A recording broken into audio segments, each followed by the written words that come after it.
Hi friends, so we are back for yet another episode on our channel, and this time, like we did once, we have decided that from here on we will try to have one session on the top happenings in the cricketing world every week, and that will mostly be in the weekend.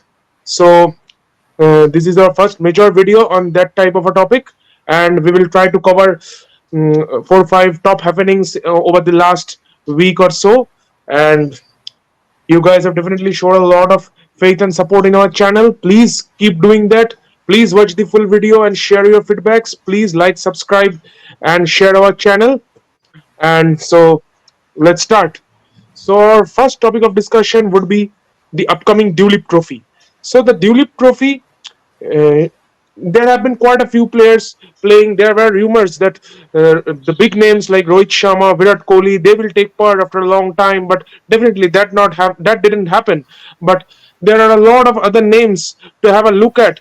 Arshdeep Singh, I mean, he might play a couple of tests when India lock horns with Bangladesh because he will get a couple of warm up matches maybe before he has to play a couple of matches down under, where most probably he will be selected because there will be 5 tests, and most probably Shami, Bumrah, Siraj, these three together won't play all those 5 tests. So maybe India will have to go to Arshdeep for a couple of tests. Also, Rinku Singh, despite having quite good first class numbers, he is not playing the Duleep Trophy. Then the other big names in the test arena, like someone like Yashasvi Jaiswal, who was so good against England. Then KL Rahul, who has been in and out of the test team.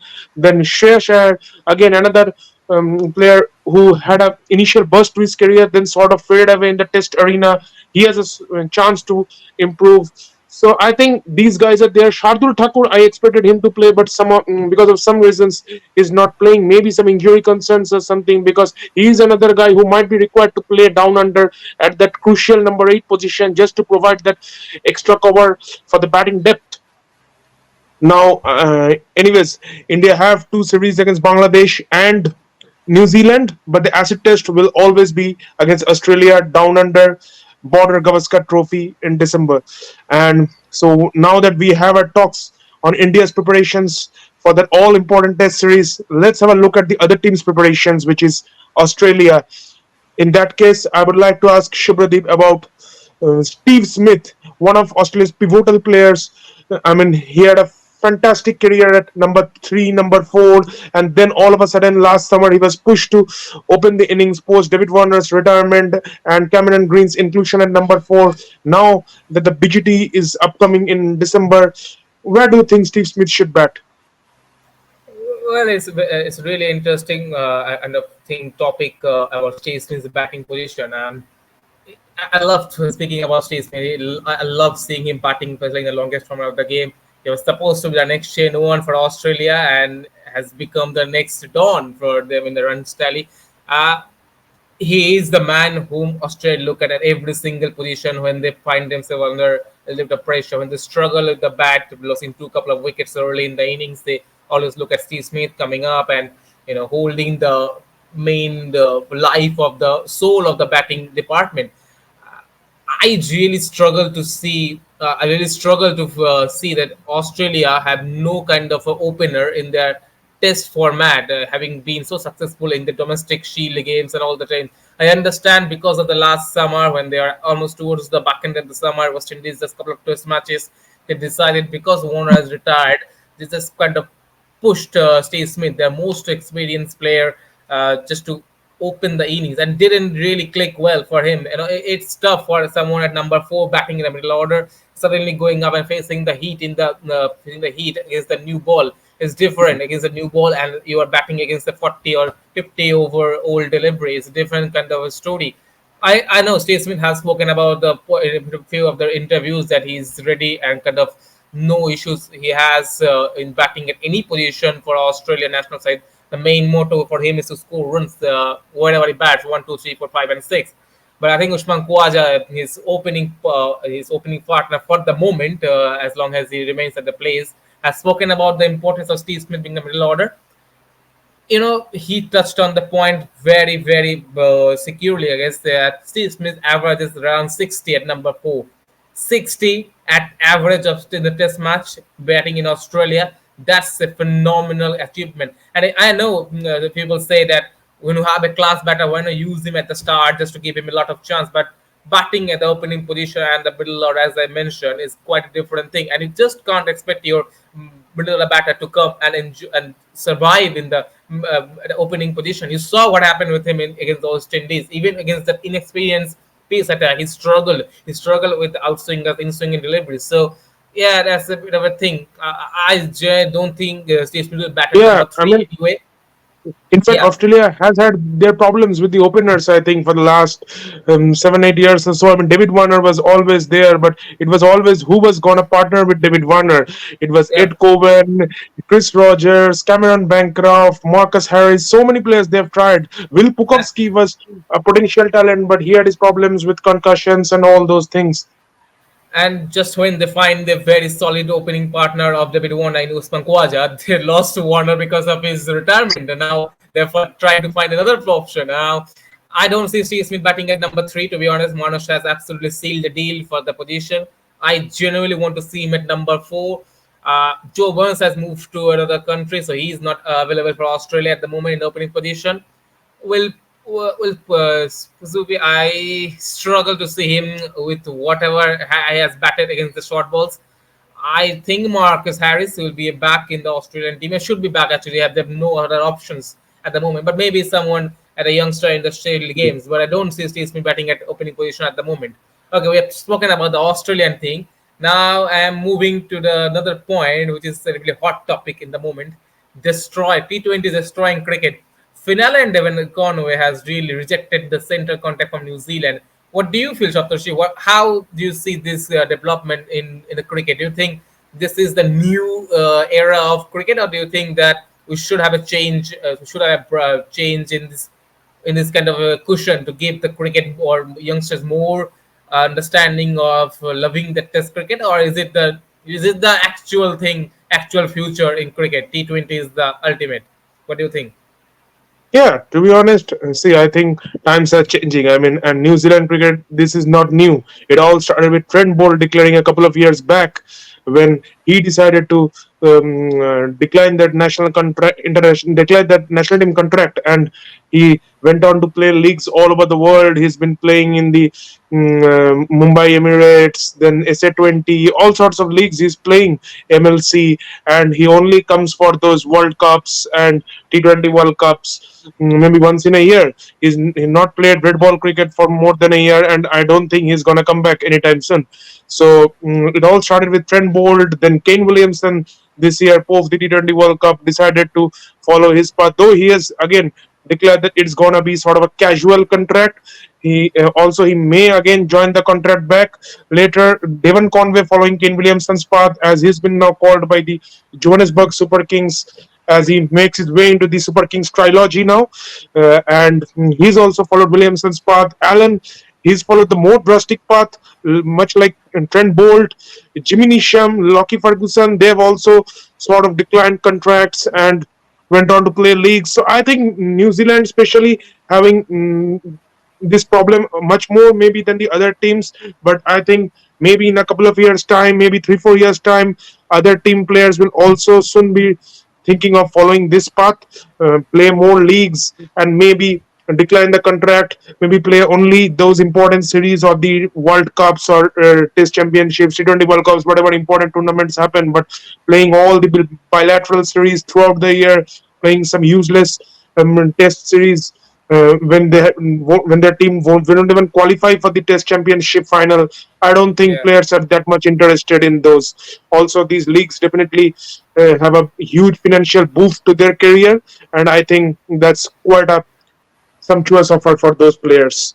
And I mean, our next point of discussion, like, would be again considering something in the Indian camp. So, Morne Morkel, he's been declared as the new bowling coach for the Indian cricket team. I mean, definitely we have seen over the last 6 7 years, ever since the inclusion of Bharata Arun, also Virat's captaincy, and the way Indian pace bowlers have stepped up time and again, especially in overseas conditions, England, South Africa, Australia, whatever we speak.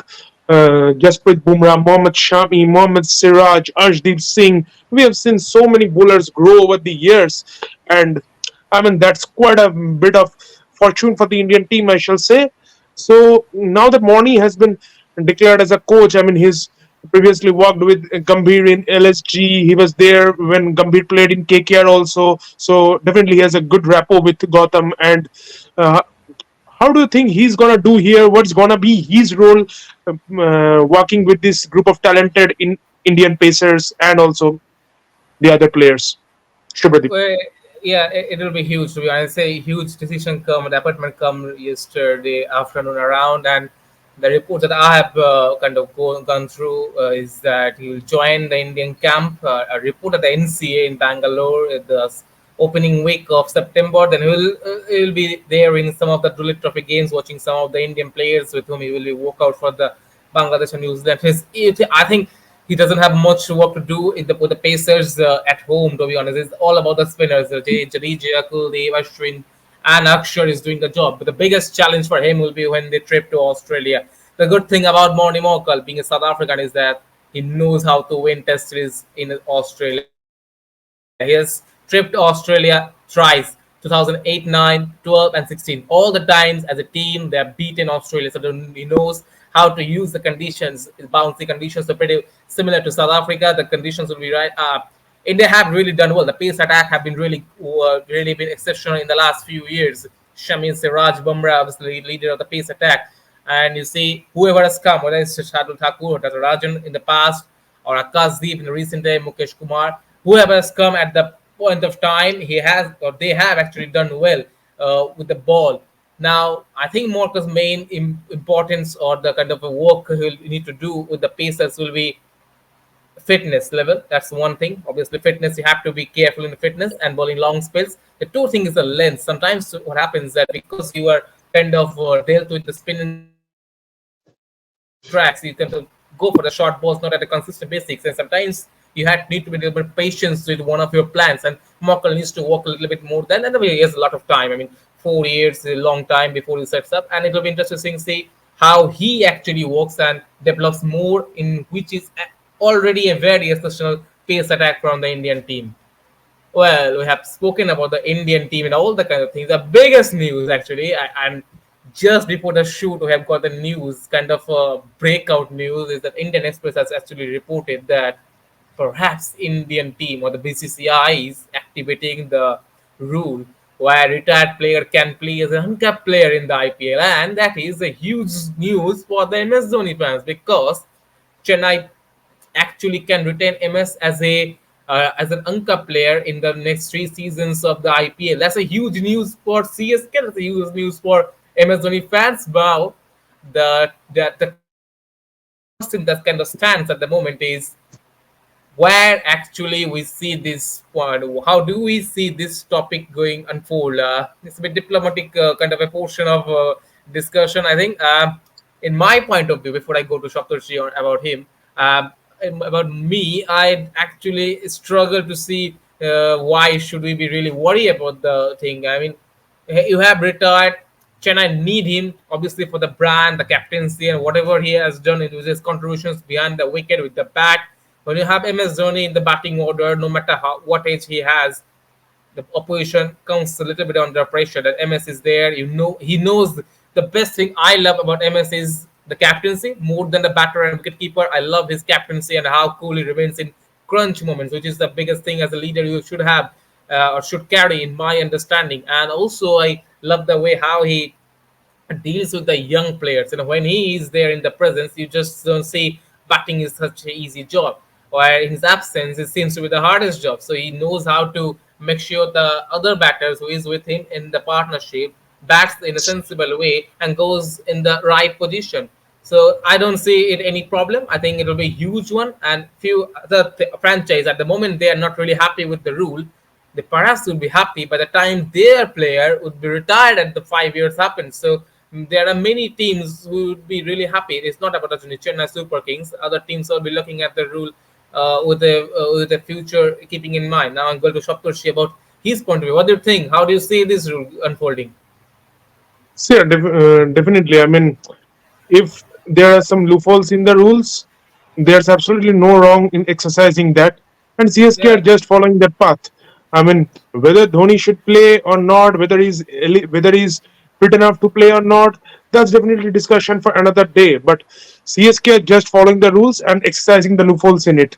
Now, if I come to that point of Dhoni in the team, I mean, definitely he's not the Dhoni he was maybe 5 years back, but still, I mean, even last year we saw if he's there, even 20 runs required, the bowlers still have a bit of fear in them because he is MS Dhoni. And the way the crowd supports him, I mean, any team, even in their home ground, feels like it's just an away match. Yeah, So, I mean, the kind of support, overwhelming support MS Dhoni receives everywhere he goes. In Chennai, I mean, the other team will just feel claustrophobic, to be honest. But even if he goes to Bangalore or Kolkata or Mumbai, wherever he goes, and then again, I mean, definitely his experience and the kind of wisdom he gets to share with those young players. I mean, every player has just expressed the kind of rapport they have with MS and the kind of freedom they enjoy when MS is around. Also, Ruturaj being a young captain, he will also yeah, feel good if MS is there for another couple of years and let him support. And then, last but not the least, CSK have their branding concerns and the kind of, I mean, sponsors they would get if MS is there. I mean, they will have a massive brand value. And also, as Shubhadeep mentioned, I mean, definitely RCB will also be happy maybe 4 or 5 years later when they can retain hopefully. Virat on some this kind of a rule, or maybe if Rohit Sharma stays with MI. I mean, there will be many players who are associated with the franchise, but maybe they are quite aged and the team is not that much interested in spending 10, 15 crores on that player. But now they can exercise this loophole in the rule and um, I mean, retain him on just 4 crores. Maybe going forward, BCCI will also try to modify this rule if they think so. But as of now, I don't think BCCI themselves also will be too much unhappy if someone like an MS Dhoni is playing. Of course, it also serves the interest of the BCCI and the IPL governing committee, to be honest. Yeah, So I think that's enough for today. We have had quite a healthy discussion regarding some of the top happenings in the last couple of weeks or so, and definitely we will look forward to do such news breakings maybe once in a week, mostly by the weekend. And also, as I always say, please guys share your feedback. Please share what sort of content you guys want to watch, and definitely we will put our best foot forward and try to bring that content forward to you. So till then, bye bye, thanks, and keep loving, keep supporting. Cheers. thank you.